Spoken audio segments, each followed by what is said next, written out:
말씀이 있는 교회, 그 말씀 전하는 교회, 말씀대로 살아가는 교회, 말씀의 빛 교회. 감사합니다. 네, 성경을 읽다 보면 외국 사람들 이름을 읽는 게 참 어렵다는 걸 깨닫게 됩니다. 우리나라 사람이 아니고 외국 사람 이름은, 특히 히브리어 이름은 참 발음하기도 어렵습니다. 성경을 그런데 많이 읽다 보면 좀 자연스럽게 좀 해결이 되는 것 같아요.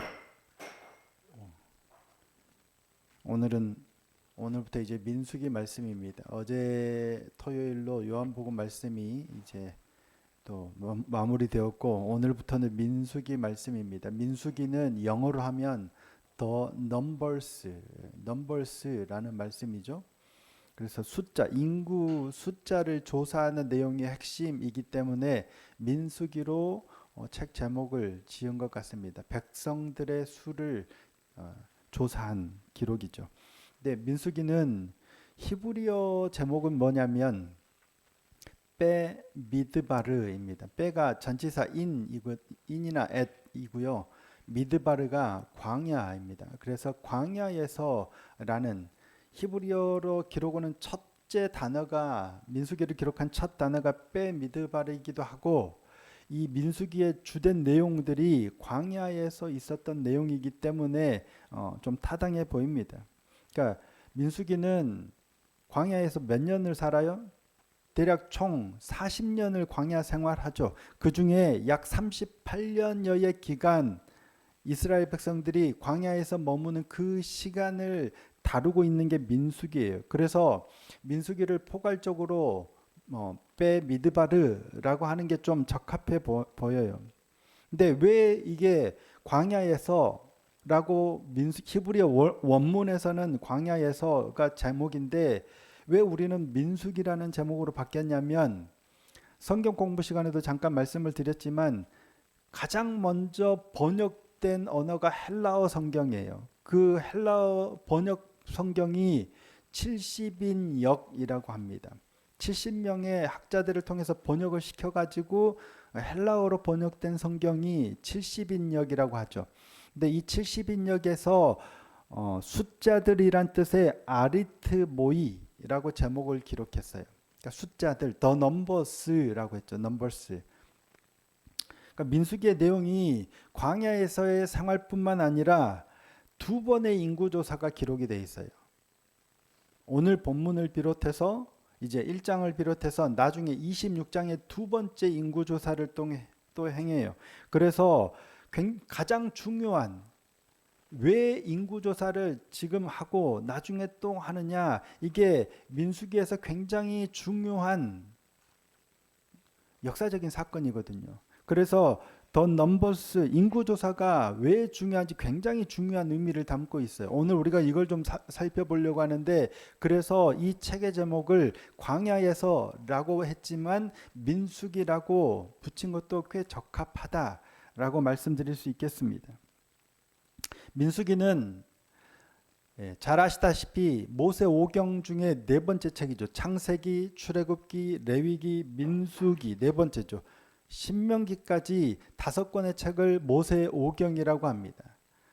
역사적으로 모세의 저작으로 인정되어져요. 물론 모세 사후에 첨가되거나 약간 변경된 것들이 있긴 하지만, 대부분의 학자들이 모세가 육신의 죽음 이전에 그동안 있었던 모든 일들, 하나님의 계시를 받아서 기록한 책으로, 그래서 모세가 남긴 책이다라고 봐서 모세 5경이라고 하죠. 근데 이 모세 5경, 태초 하나님이 천지를 창조하신 것부터 이제 신명기는 뭐냐면, 가나안 땅에 들어가기 전에 요단강을 눈앞에 두고 모압 평지에서 모세가 이스라엘 백성들을 모아놓고 그동안 있었던 내용들을 설교하는 내용이에요. 다시 언급하는 내용이죠. 그래서 이 모세 5경의 핵심 내용은 뭐냐면, 하나님이 천지를 창조하셔서 이스라엘 백성을 택하신 거예요. 그래서 이스라엘 백성을 애굽에서부터 데리고 나와서 가나안 땅에 들여보내려고 하는 택하신 백성의 역사적인 기술. 이게 첫 번째고, 두 번째는 그 백성과의 맺는 언약. 이게 율법이죠. 그러니까 모세오경의 핵심은 선민, 택하신 백성 이스라엘과 율법이라고 할 수 있겠습니다. 그러니까 하나님께서 야곱을 이 혈통적인 이 기준을 두고 그 위에서 이스라엘 12지파가 나오죠. 그들이 애굽 땅에 어떻게 들어갔는지까지가 창세기의 기록이고, 그들이 어떻게 애굽에서 나왔는지 기록이 이제 출애굽기죠. 그리고 가나안 땅으로, 약속의 땅인 가나안 땅으로 들어가는 역사들을 기록하고 있는데, 그 직전까지 기록한 게 신명기죠. 그리고 가나안 땅에 직접 들어가는 역사는 여호수아, 모세의 시종이었던 여호수아를 통하여 이 가나안 땅에 들어가고, 가나안 땅에 들어가서 이제 살기 시작한 때를 기록한 게 사사기, 그리고 사무엘 상하, 이렇게 쭉 왕정 시대로 또 이어지는 겁니다. 모세 오경의 핵심은 이처럼 하나님의 택하신 백성 이스라엘이 어떻게 택하게 되셨는지, 어떻게 이스라엘 12지파가 되었는지, 이 역사와 그리고 그들과 맺으신 하나님의 언약인 율법, 이 두 가지가 핵심이에요. 그 중에서 출애굽 시대의 사건에 보다 좀 중점을 둔 두 권의 책이 뭐냐면 출애굽기와 민수기입니다. 그러니까 레위기는 주로 그 언약에 관해서, 하나님의 율법에 관해서, 제사에 관해서 기록한 책이라면, 신명기는 광야 생활을 끝내고 그동안 있었던 모든 일들에 대한 하나님의 말씀까지 포함해서 모세가 모압 평지에서 이스라엘 백성에게 한 설교를 중심으로 하고 있죠. 그러니까 역사적인 기술은 출애굽기와 민수기에 거의 담겨 있다라고 볼 수 있겠습니다. 그 중에서 출애굽기와 민수기를 약간 구분해 보면, 출애굽기는 애굽에서 나온 그 날로부터 시내산에 들어가서 출애굽 후 2년 1월 1일에 성막이 준공된 그 시점까지를 기록하고 있어요. 그러니까 애굽에서 나오죠. 6월절을 기점으로 해서 첫째 달이 6월절이 첫째 달이 되죠. 그래서 애굽에서 나온 그 달부터 해서 그 다음에 1월 1일 성막이 준공된 그 시점까지를 출애굽기가 기록하고 있다면, 민수기는 애굽에서 나온 뒤 두 번째 해 2월 1일부터 이제 기록이 되어 있어요. 자, 오늘 본문 1절을 다시 한번 볼까요? 자, 1절 함께 한번 읽어보겠습니다. 시작. 이스라엘 자손이 애굽 땅에서 나온 후 둘째 해 둘째 달 첫째 날에 여호와께서 시내 광야 해막에서 모세에게 말씀하여 이르시되. 그러니까 애굽 땅에서 나온 후 둘째 해 둘째 달 첫째 날이에요. 그러니까 1년 1개월이 지난 거죠. 1년 1개월의 시간이 지나고 1년 2개월 첫째 날에 하나님께서 회막에서 모세에게 말씀하시는 거예요. 뭘 말씀하세요? 인구를 조사하라 라는 내용을 말씀하시는 거예요. 그러니까 성막이 건립된 출애굽 2년 1월 1일부터 꼭 한 달째 되는 날이죠. 2월 1일이니까요. 그리고 출애굽한 지 1년 15일이 지난 날이에요. 그리고 시내산에 도착한 지 약 10개월 혹은 10개월 반 정도가 지난 그날 하나님께서 명하신 거예요. 그러면 시내산에 이미 도착했는데 이곳에서 다시 20일 동안 머물면서 가나안 정복을 위한 준비를 시키시는 게 인구조사예요. 그동안 애굽에서 나와서 시내산까지 이르는 거죠. 애굽에서 탈출해서 가나안으로 가기까지 그 여정을, 그러니까 탈출해서 안전한 지역까지 이르는 과정을 기록했다면, 이제 민수기부터는 뭐냐면 가나안 땅으로 들어가는 과정, 진격해 가는 과정을 기록하는 거예요. 그러니까 출애굽은 뭐냐면 노예 생활을 하다가 하나님이 건져내셔서 나오게 하신 거예요. 바로가 쫓아오고 뭐하고 하는데 시내산까지 와서 언약을 맺는, 도망가는, 출애굽의 과정이었다면 이제는 그 과정을 벗어나서 약속의 땅인 가나안으로 향한 여정이 더 중점이 되는 본문이 민수기라고 볼 수 있겠습니다. 그런데 그 시내산에 여전히 10개월 이상 머물렀잖아요. 10개월 이상 머무른 이유가 뭐였어요? 하나님과 언약을 맺는 거예요. 하나님이 애굽에서 불러내서 바로 가나안 땅에 들여보내실 수 있었죠. 얼마든지 그렇게 하실 수 있는데 그들을 가나안 땅에 들여보내기 전에 시내산에서 언약을 맺으신 이유는 뭐예요? 그들과 하나님 사이의 관계를 정립하는 거예요. 그 전에도 하나님의 백성이라고 일컬음을 받았지만 언약을 통해서 율법을 통해서 이제 하나님의 백성이 어떠해야 하는지를 정확하게 말씀하신 거예요. 그러니까 출애굽한 이스라엘 백성들의 가장 시급한 문제는 뭐예요? 인간적으로 보면 얼른 약속의 땅인 가나안 땅에 들어가는 게 급해 보여요. 하지만 하나님의 관점에서 중요한 건 뭐예요? 그들을 빨리 저 땅에 들여놓는 것보다 더 중요한 건 그들이 그 땅에 들어가서 하나님의 백성답게 사는 거예요. 가나안 땅에 넣는데 그들이 여전히 애굽에서 살던 것과 똑같은 삶을 살아간다면, 아니면 가나안 땅에서 쫓아냈던 그 민족들과 닮은 삶을 살아간다면 아무 의미가 없거든요. 하나님이 원하시는 건 하나님의 백성다운 삶을 사는 거예요. 하나님이 주인 되셔서 하나님의 말씀을 따라서 하나님의 가치를 지키며 살아가는 하나님의 백성답게 사는 거예요. 이게 하나님의 목적이셨어요. 이를 잘 나타내는 게 민수기에 기록되어 있어요. 그게 그 가장 중요한 역사적 사건이 두 번의 인구조사입니다. 그러니까 단순히 이스라엘 백성들의 숫자가 얼마나 되느냐를 조사한 게 아니고요. 이 두 번의 인구조사에 담긴 굉장히 중요한 의미가 있습니다. 첫 번째 인구조사는 우리가 읽었지만 지금 출애굽한 지 2년 2월 1일 두 번째 달 첫째 날 이루어졌어요. 그리고 두 번째 인구조사는 언제 이루어지냐면 모압 평지에서 가나안 땅을 눈앞에 두고 광야 38년의 시간을 다 지난 후 모압 평지에서 두 번째 인구조사가 이루어져요. 그런데 두 번째 인구조사 때 특징이 뭐냐면 첫 번째 인구조사 때 계수됐던 사람 중에 딱 2명 제외하고는 아무도 없어요. 누구예요? 여호수아와 갈렙입니다. 20세 이상의 남자를 계수를 했는데 여호수아 갈렙 외에 20세 이상이었던 남자는 다 죽고 없어요. 그러면 뭐 노아미처럼 저런 어린애들, 아니면 그 후에 광야에서 태어나서 20세 이상이 된 남자들만 계수가 되는 거예요. 자, 민수기 26장 64절입니다.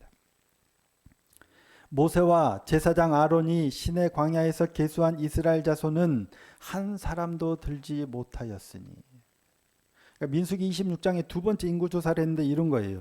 모세와 제사장 아론이 시내 광야에서 1차 첫 번째 인구조사에 할 때 계수한 이스라엘 자손은 한 사람도 들지 못했다는 거예요. 2차 인구조사 때는. 이유가 뭐였어요? 1차 인구조사를 한 후에 뭘 했냐면 인구조사는 군사를 조직하는 거거든요. 왜냐하면 가나안 땅을 정복해야 되기 때문에 군대 조직을 이제 개편하는 거예요. 재편하는 거예요. 그런데 군사 조직을 짜놓고 뭘 먼저 하냐면 가나안 땅을 정탐하는 거예요. 그러니까 민수기 1장과 26장 사이에 그 사건이 기록되어 있죠. 가나안 땅 정탐한 사건. 각 지파에 12지파에 한 사람씩 12명을 먼저 보내서 정탐하는데 보고 와서 40일 동안 보고 와서 보고하는데 뭐라고 그래요? 와, 그 땅이 좋긴 하더라. 그런데 뭐예요? 우리가 그 땅에 못 들어갈 것 같다. 왜? 그 땅은 성벽도 높고 특히 거인족이 있는 거예요. 안악 자손이 있는 거예요. 자, 신명기 1장 28절입니다.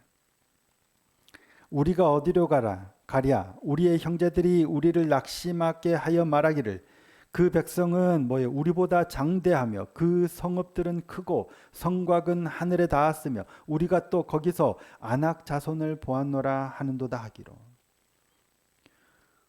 백성이 우리보다 장대하대요. 군사도 많아요. 성벽은 높아요. 심지어 골리앗과 같은 어마어마한 장수들이 여전히 남아 있는 거예요. 거기다가 그들은 철병거도 가지고 있어요. 역사적으로 보면 당시 가나안 백성들은 철기 문화였어요. 근데 출애굽한 이스라엘 백성들은 여전히 청동기 문화였어요. 우리 국사 시간에 배웠지만 청동기 문명은 철기 문명을 이길 수가 없잖아요. 그러니까 군사력에서도 딸리는 거예요. 객관적인 전력상 정탐하고 왔더니 우리는 도저히 저들을 이길 수 없어. 그래서 모세와 아론을 원망하는 거예요. 왜 우리를 애굽에서 데리고 나와서 말도 안 되는 거짓 약속으로 우리를 속였다. 우리는 저 땅으로 들어가지 못한다. 그러면서 악평하고 불평하고 원망하는 거예요. 그래서 하나님께서는 그들을 광야에서 38년 동안 방황하게 하시면서 다 죽게 하시는 거예요. 그러니까 1차 인구조사 때 계수되었던 20세 이상의 남자는 다 죽고 난 뒤에 2차 인구조사를 한 후에 가나안 땅에 들어가게 하시는 거예요. 딱 2명, 여호수아와 갈렙만 제외했죠. 그 정탐하러 갔던 사람 중에 여호수아와 갈렙만 원망하는 게 아니라 하나님이 저 땅을 우리에게 주셨다라고 보고를 하고 백성들을 설득하려고 했던 사람들이죠. 그러니까 광야 생활이 끝나갈 무렵 하나님께서 2차 인구조사를 명하신 이유가 바로 그거예요. 원망하고 하나님을 믿지 못했던 사람들은 다 죽고 다시금 사로이 군사를 개편해서 가나안 땅으로 들어가게 하시는 거예요. 근데 이 인구조사에서 굉장히 중요한 몇 가지가 있습니다. 물론 더 많은 것들이 있겠지만 첫째는 뭐냐면 이 인구조사는 하나님께서 명령하셨다는 거예요. 2년 2월 1일 날 하나님께서 모세를 통해서 하나님께서 명령하셨죠. 지파별로 인구를 조사하라는 거예요. 근데 이 인구조사는 군사 조직이라고 그랬죠. 가나안 정복 전쟁을 치러야 하기 때문에 싸움에 나갈 만한 20세 이상의 남자를 계수하라라고 말씀하십니다. 자, 2절 3절입니다. 오늘 본문 2절 3절. 너희는 이스라엘 자손의 모든 회중 각 남자의 수를 그들의 종족과 조상의 가문에 따라 그 명수대로 계수할지니 이스라엘 중 20세 이상으로 싸움에 나갈 만한 모든 자를 너와 아론은 그 진영별로 계수하되. 그러니까 싸움에 나갈 만한 20세 이상의 남자를 계수하는 거예요. 지파별로, 진영별로. 그거는 가나안 땅을 정복하기 위해서 이제 그 전쟁을 치르기 위해서 군사 조직을 개편하는 거예요. 한마디로 인구조사는 군사 조직화예요. 하나님의 명령이죠. 이 두 번의 인구조사가 모두 그래서 1차 때 만약에 이스라엘 백성들이 바르게 했다면 그들을 데리고 바로 가나안 땅에 들어가셨을 거예요. 하지만 그들이 원망하고 불평하니까 그들을 제하고 두 번째 인구조사를 해서 다시 들어가시는 거죠. 그런데 이게 하나님의 명령이었어요. 인구조사가. 군사조직이. 근데 이스라엘 역사에서 여러 번의 인구조사가 있지만 하나님의 징계를 받은 인구조사가 있죠. 바로 다윗 때입니다. 다윗은 이미 왕이 되어서 나라를 굉장히 부강하게 안정적으로 이끌던 왕이었어요. 그런데 말년에 인구조사를 해요. 군대 장관이 요압을 시켜서 인구조사를 시키죠. 이유가 뭐예요? 내 나라가 얼마나 부강한가, 내가 왕이 되어서 얼마나 백성들을 부강하게 만들었는가를 보기 위한 거예요. 그래서 요압도 다윗의 명령을 좀 마땅찮게 여기죠. 왕의 나라가 충분히 훌륭합니다. 굳이 왜 이런 명령을 내리십니까? 라고 하죠. 그래서 하나님이 다윗을 징계하시죠. 그래서 결국 사무엘서에 따르면 7만 명이 전염병으로 죽고 역대기에 따르면 3만 명이 전염병으로 죽어요. 다윗의 인구조사는 하나님이 명령하신 게 아니에요. 하나님이 인구조사를 시킨 건, 군사 조직화를 시킨 건 하나님이 그를 통하여 뭔가를 하시기 위해서 명하신 건데, 다윗은 하나님이 명하신 게 아니에요. 자신의 만족을 위해서, 그리고 자신의 치세를 자랑하기 위해서 인구조사를 시킨 거예요. 그래서 하나님이 징계하시죠. 그러니까 지난주에도 말씀을 드렸지만, 중요한 건 인구조사를 하느냐 안 하느냐가 중요한 게 아니라 이걸 왜 하느냐예요. 그죠? 그러니까 우리가 신앙생활을 하면서 무언가를 하느냐 안 하느냐도 상당히 중요하지만, 그것보다 훨씬 중요한 게 뭐냐면 이걸 왜 하느냐예요. 그리고 왜 하지 않느냐예요. 하나님의 뜻이니까 하는 거고, 하나님의 뜻이니까 하지 않는 거예요. 그러니까 이걸 어떻게 하느냐, 왜 하느냐가 중요하지, 단순하게 그거를 했느냐 안 했느냐가 중요한 게 아니라는 말씀이에요. 예수님 때도 율법에 대해서 새로이 해석을 해주시는 게 그거예요. 바리새인들, 서기관들 얼마나 율법을 철저하게 지킵니까? 해요. 뭐 안 해도 될 일들까지 많이 해요. 그런데 예수님이 말씀하신 게 뭐예요? 그거 왜 하느냐는 거예요. 그 의미를 잃어버리고 그냥 행위만 하니까 뭐라고 하신 거잖아요. 우리가 그렇습니다. 신앙생활 하면서 종교적인 어떤 의식들 중요합니다. 의식들을 행하는 게 중요한데, 그보다 훨씬 중요한 건 이러한 종교 의식들을 왜 하느냐를 항상 물어보고 분별하면서 해야 된다는 거예요. 하나님의 뜻대로 하는가? 그러니까 왜, 어떻게가 훨씬 중요하다는 사실을 다시 한번 기억하셨으면 좋겠습니다. 또 하나, 인구조사에 있어서 중요한 거 하나는 뭐냐면 하나님이 명령하신 거고, 또 하나는 뭐냐면 우리의 어떠함과는 별로 상관이 없다는 거예요. 인구조사는 군사 조직화라고 말씀을 드렸죠. 인구를 조사해요. 유다 지파에는 몇 명, 뭐 시므온 지파에는 몇 명, 르우벤 지파에는 몇 명, 단 지파에는 몇 명, 다 조사했더니 군사들이, 싸움에 나갈 만한 군사들이 어디 지파는 많으면 뭐 7만 명, 5만 명, 3만 명 이렇게 군사 조직이 편성이 됐어요. 그런데 이스라엘 민족이 지금 애굽에서 나온 지 얼마 됐어요? 1년 1개월 됐어요. 1년 둘째 해, 둘째 달, 첫째 날이잖아요. 애굽에서 나온 지 1년 1개월 됐어요. 13개월 됐어요. 인원 편성만 하면 훌륭한 군사 조직이 되나요? 아니잖아요. 이스라엘 백성들은 지금 어떤 거예요? 그들은 군사적으로 어떤 뭔 훌륭한 조건을 갖추지 못했어요. 애굽에서 나올 때 도망치듯 나왔어요. 그리고 애굽에서는 뭐 정예병으로 활동한 사람이 있었을지는 모르겠지만 거의 대부분이 애굽에서 뭐 했어요? 노예 생활을 했어요. 노역을 했단 말이에요. 벽돌을 만들거나 농사를 짓거나 뭐 이런 노역에 시달렸던 사람들이 너무 힘들어서 하나님께 간구해서 지금 탈출한 거잖아요. 그러니까 군사력으로 막 훈련을 받던 사람들이 거기서 빠져나와서 팀을 다시 짠 게 아니고 맨날 노예 생활만 하던 사람들이 탈출해서 1년 1개월이 지난 거예요. 그 1년 1개월의 시간 동안 이들이 군사훈련을 했을지 안 했을지는 모르겠지만 아마도 안 했겠죠. 했다 한들 1년 1개월의 노예 생활하던 사람들이 1년 1개월 만에 훌륭한 정예병이 될 수 있는 가능성이 얼마나 있을까요?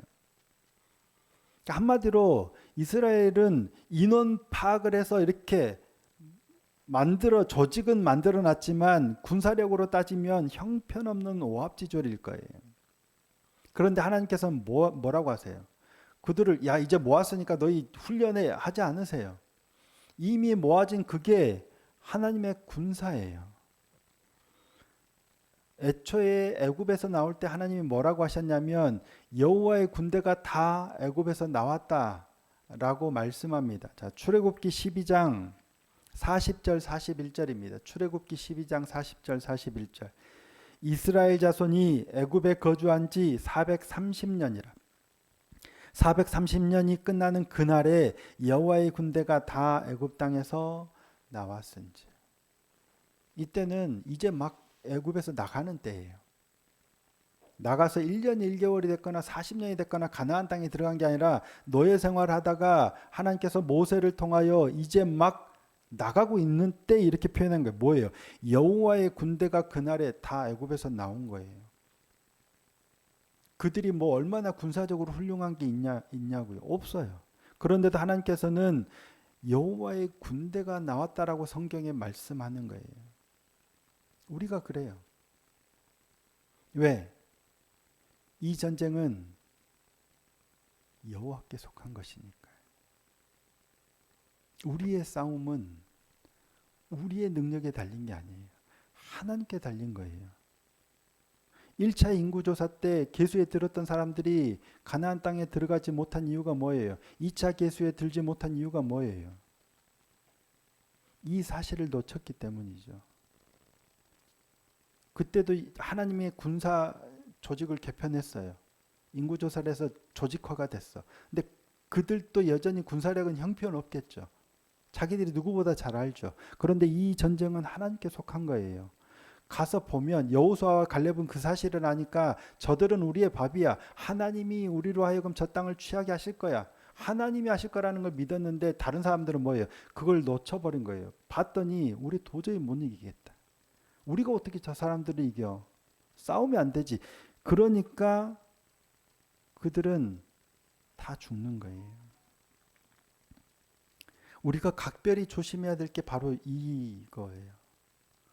우리가 믿음의 길을 걸어가면서 절대 잊지 말아야 할 게 바로 이 점입니다. 이 땅에서 살아가다 보면 눈으로 보면 우리 교회는 작고 사람도 없고 우리 삶은 내가 뭐 남들보다 능력이 있냐 돈이 있냐 뭐 실력이 있냐 그렇잖아요. 비교해 보면 내가 어떻게 이 삶에서 저들을 상대할까 하지만 우리의 전쟁은 하나님께 속한 거예요. 우리의 능력으로 하나님이 우리를 살아가게 하시는 게 아니라고요.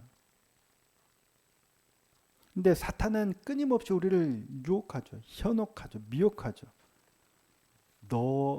너가 뭐 세상이 얼마나 뭐 이런 식으로 계속 우리를 미혹하는 거예요.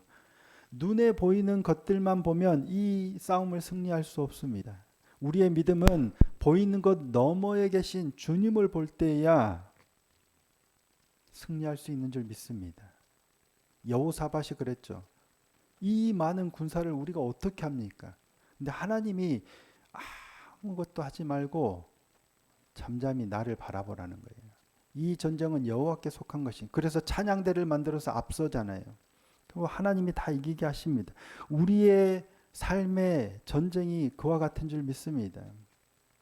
우리는 우리의 실력이나 가진 것이나 능력이나 지위로 이 땅을 살아가면서 남들보다 위에 서려고 하지만 아닙니다. 이 땅의 주인은 하나님이시고 우리 삶의 주인 역시 하나님이시고 우리가 붙들어야 할 건 하나님인 줄 믿습니다. 그러할 때야 우리 교회도 우리의 삶도 우리의 인생도 승리하게 하실 줄 믿습니다. 우리의 목적은 가나안에 들어가는 겁니다. 근데 그 길은 우리의 능력이 아니라 얼마나 우리가 하나님을 바라보고 하나님을 의지하는가에 달려 있습니다. 이스라엘의 인구조사를 통해서 우리가 이 사실을 다시 한번 기억했으면 좋겠습니다. 눈에 보이는 현실을 넘어서 그 너머에 있는 진리를 볼 수 있는 눈을 갖게 되기를 소원하고 축복합니다. 우리의 연약함이 아니라 우리를 택하시고 붙드시는 하나님의 그 능력으로 오늘 또 승리하고 우리 삶에서 승리하게 되는 복된 믿음의 인생이 될 수 있기를 예수님의 이름으로 축복합니다.